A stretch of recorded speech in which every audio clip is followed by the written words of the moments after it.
নাহমাদুহু ওয়া নুসাল্লি আলা রাসূলিহিল কারীম, আম্মা বাদ।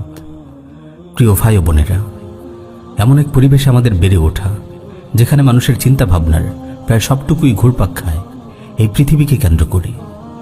এখানে সমাজ আমাদের শেখায় এই তুচ্ছ দুনিয়ার সুখ সমৃদ্ধি আমাদের জীবনের পরম লক্ষ্য। বস্তুবাদী চিন্তার এই প্রবল স্রোতে মুমিনরা অনেক সময় চিন্তার খেই হারিয়ে ফেলে। নিজের অজান্তেই তাদের মন মগজে জেঁকে বসে ঈমান বিধ্বংসী পার্থিব লালসা। আখিরাতের পরিবর্তে দুনিয়াই তাদের ভাবনাবৃত্তের কেন্দ্রে এসে দাঁড়ায়। দিন ও শরিয়ার অনুসরণের পরিবর্তে দুনিয়াবি স্বার্থ হাসিলই তাদের একমাত্র লক্ষ্য হয়ে ওঠে।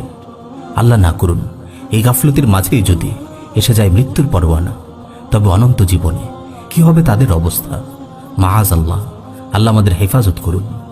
চলমান জাহিলি সমাজ ব্যবস্থায় বস্তুবাদী এই চিন্তা স্রোত থেকে নিজেদের ঈমানকে রক্ষা করতে হলে চাই দ্বীনি ফিকির, আমলের জজবা ও আখিরাতের মুজাকারা, যা ঈমান বিধ্বংসী এই স্রোতের বিরুদ্ধে দাঁড়াতে আপনাকে প্রয়োজনীয় রসদ সরবরাহ করবে।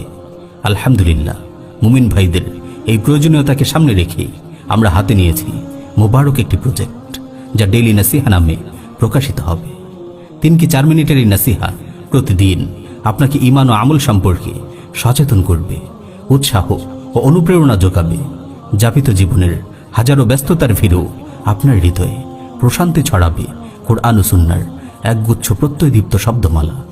সুতরাং নিজের ঈমানি চেতনাকে শানিত করতে, নেক আমলের প্রেরণায় উজ্জীবিত হতে থাকুন আমাদের সঙ্গে। সাবস্ক্রাইব করুন ইবাদত চ্যানেল।